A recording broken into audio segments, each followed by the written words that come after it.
Hey there, comic book fans. I figured I'd pull another random old comic off my shelf so we could take a look at it. Oh, by the way, before I forget, since I forgot last week, check out Howler Mouse's channel. He and I did a live video chat for about an hour and a half yesterday on Saturday. And I think I did another one about 2 weeks ago with him, which I never mentioned. I forgot to mention on my channel, so I figured I'd mention it now. So if you want to see me ramble on about comics with Howler Mouse for a good long time, go over to his channel, and he's got it labeled there. But here we go with the Brave and the Bold number 40. Cave Carson, Adventures Inside Earth. I guess it's the old Hollow Earth thing. That creature hatching from million-year-old egg, and we're cut off from the mole machine. Is this a Joe Kubert cover? I think this is a Joe Kubert cover. I'm not positive, but that looks like his line over there on those characters. A fantastic three-part thriller, The Three Caves of Doom. Let's see, what year was this, Brave and the Bold 42? Is this the early 60s? Lots of holes in this, too. A big chunk out of it. I think someone gave this one to me in, I don't know, the 80s, maybe the early 90s.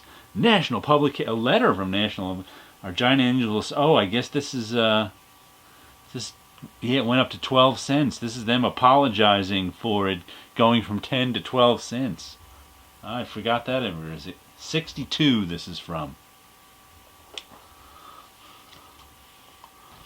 There we go. Oh yeah, there's Joe Kubert's signature. And that really looks like him now. With that, ooh, who's that guy? It's like frozen in a rock guy. Pretty cool looking. Oh, it looks like the cover might be detached. Is it detached into... Oh, we got one staple still on up there, but so many holes in the spine. That's not going to last long. Let's see. Yeah, this was not in great shape when I got it 25, 30 years ago. And it hasn't gotten in better shape. Some nice Joe Kubert cave art going on there. Look at that. It's like an abstract painting there. You look at it just like that.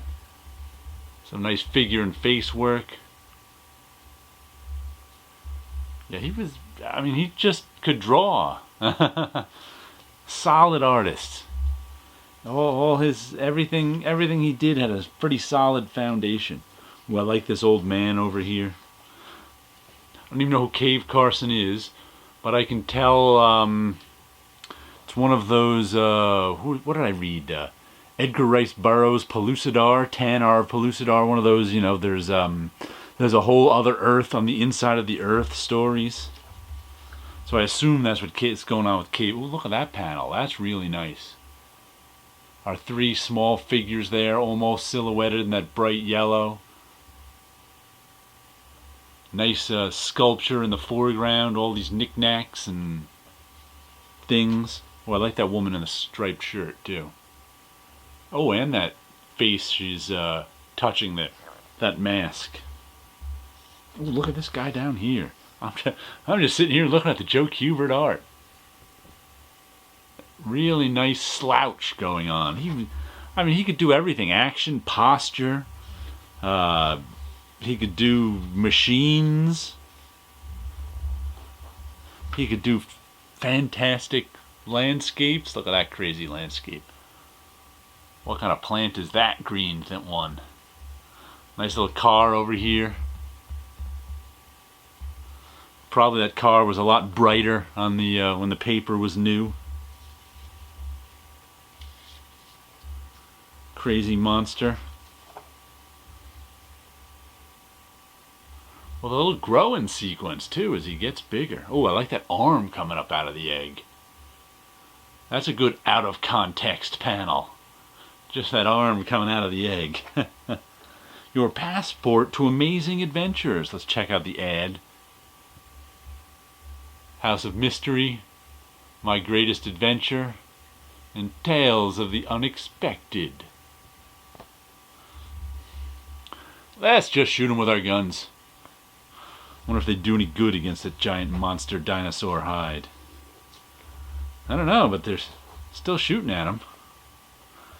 And Peter Pup Tent Explorer, I guess they got their own little one panel gag cartoon there.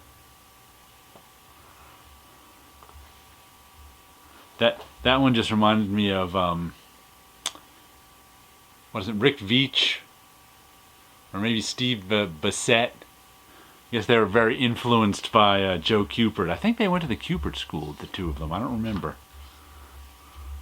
Ooh, nice explosion with that dinosaur right there. With the underlighting from the explosion, very nice.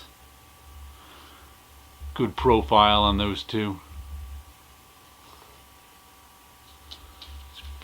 Guess it's just about these people in a cave fighting dinosaurs.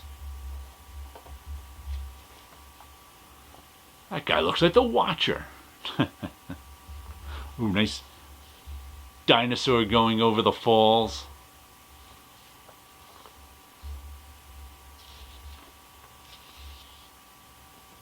Oh, this Watcher guy's got a trowel that shoots a laser beam. Watch out there. His super trowel. Or is that an ice pop? Could be an ice pop. Ooh, nice panel down there. I like the orange and the yellows. The chain there to kind of act as our foreground element. Ooh, nice. Also, that panel right there with the guy twisting. That's a good gesture. Not easy to do, and the folds are nice too.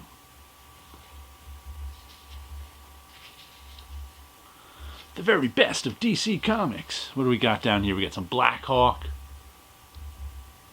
We got some Challengers of the Unknown. Concluded in some nice fire. Those two running through it. Good swinging on a chain. Oh, I like that one. He gets real minimalist with that panel. Good lighting.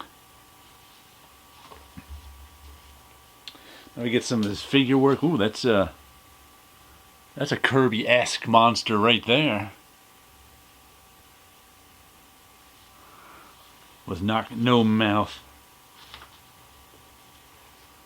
Oh, this is an excellent panel too. Look at that.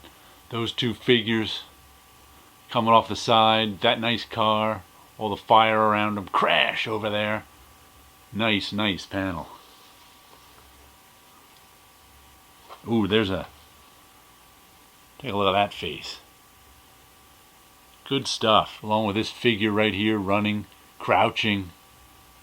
These two behind him. Yeah, you know what? That Joe Kubert was pretty good, wasn't he?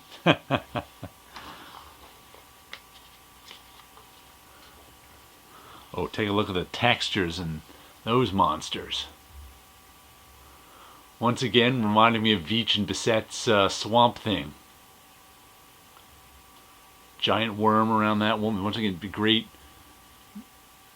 guy. The guy just standing there looking tall and thin, looming over these guys who are kind of... Notice he's standing on the horizon line and they're below the horizon line, making him look even taller. Good stuff. Man, I'm just marveling at this artwork. I'm sure the story's pretty basic. I mean, look at that monster. Look at this guy running. That's just good stuff from... Oh, nice, pretty profile shot right there. She shoots the worm. Good sense of scale. Giant monster, little guy. I'm really enjoying looking through it. The Joe Kubert art is really nice. I don't think I've looked through this in decades.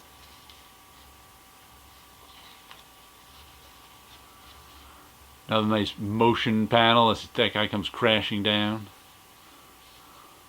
Oh, I guess he's trying to bash them with their heads. Look at that.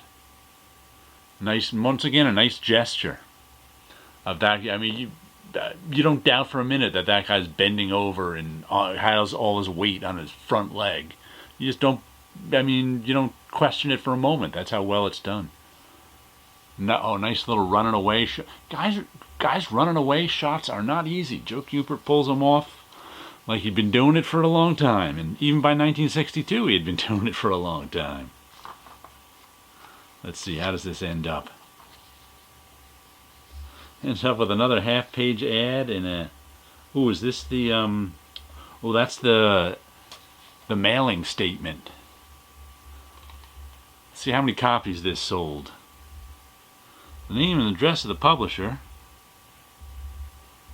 The average number of copies of each issue of this publication sold or distributed through the mails or otherwise to paid subscribers during the 12 months preceding is 245,000. How's that for a big number? And that's not the print run. That's the number sold or distributed through the paid through the mail. So this comic had had 245,000 customers. Who were the best in DC entertainment. Superman, Batman, Flash, Green Lantern, Aquaman, Bob Hope, Jerry Lewis, Fox and Crow, Lois Lane, Jimmy Olsen, Sugar and Spike, all approved by the Comics Code Authority. Oh, and you can buy a cabin too. You read a great comic book and buy a cabin. So I wonder how many of the 245,000 copies of Cave Carson number 40 are still left out there. Well, here's one. It's beaten up, it's battered, but it's still sitting on my shelf. So there you go.